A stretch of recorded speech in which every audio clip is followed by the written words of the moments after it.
কালকে আমাদের মিটিংয়ের পরে অনেকক্ষণ আমরা আলোচনা করেছি, কারণ আসলে আমরা দায়িত্ব নেওয়ার পর থেকেই আমাদের 3টা মোটা দাগের দায়িত্ব, এবং 3টাই কঠিন কঠিন দায়িত্ব। একটা দায়িত্ব হচ্ছে সংস্কার, একটা দায়িত্ব হচ্ছে বিচার, একটা দায়িত্ব হচ্ছে ইলেকশন। শুধুমাত্র ইলেকশন করবার জন্য তো আমরা দায়িত্বটা নিইনি, যেহেতু আরো 2টা দায়িত্ব আছে, আমরা সেগুলো আসলে পালন করতে পারছি কিনা। আমরা দায়িত্ব নেওয়ার পর থেকে যার যত রকম দাবি আছে সব দাবি নিয়ে তারা রাস্তায় বসে যাচ্ছে, রাস্তা আটকে দিচ্ছে, একদম ঢাকা শহর অচল হয়ে পড়ছে। সেই অচল অবস্থা নিরসনে আমরা কিছু করতে পারছি কিনা। তো এইগুলো আলোচনা করে যেটা আমরা চিন্তা করলাম যে আমাদের এই দায়িত্বটা কিন্তু জাতীয় দায়িত্ব, এবং আমরা তো আগে থেকেই বলছি যে আমরা ক্ষমতা নেইনি, দায়িত্বে আছি। এই দায়িত্বটা পালন করা তখনই আমাদের পক্ষে সম্ভব হবে যখন আমরা সকলের সহযোগিতা পাবো। প্রত্যাশার বিষয়টা এক, আর দায়িত্বটা আসলে পালন করতে পারার বিষয়টা এক। প্রত্যাশা অনেকই থাকতে পারে, কিন্তু আমার তো একটা এনাবলিং এনভায়রনমেন্ট থাকতে হবে এই প্রত্যাশাটা পূরণ করার জন্য। তো আমরা চিন্তা করেছি যে আসলে আমরা পারছি কিনা। এই যে প্রতিবন্ধকতাগুলো হচ্ছে আমাদের এই বড় দাগের 3টা দায়িত্ব পালন করার জন্য, এই প্রতিবন্ধকতাগুলোকে আমরা কিভাবে মোকাবেলা করব, আদৌ মোকাবেলা করতে পারবো কিনা, যদি মোকাবেলা করতে পারি কিভাবে করব, যদি মোকাবেলা করতে না পারি তাহলে আমাদের কি করণীয় হবে, আমরা সকলে মিলে এটা চিন্তা করছি।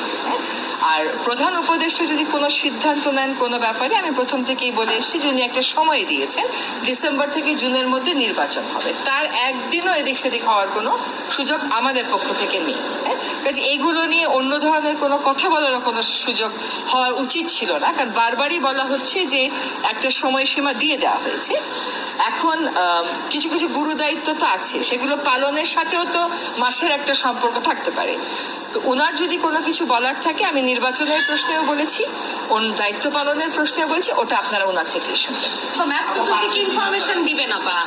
আপনি ডিটেইলে বললেন না, ম্যাস পিপলকে একই ইনফরমেশন যে আমরা যদি আমাদের দায়িত্ব পালন করতে পারি তাহলেই আমাদের দায়িত্বে থাকাটা প্রাসঙ্গিক। যদি দায়িত্ব পালন করতে না পারি, আমাদের যার যার নিজস্ব অনেক কাজ আছে, তাহলে দায়িত্ব পালন করাটা আর প্রাসঙ্গিক থাকলো কিনা।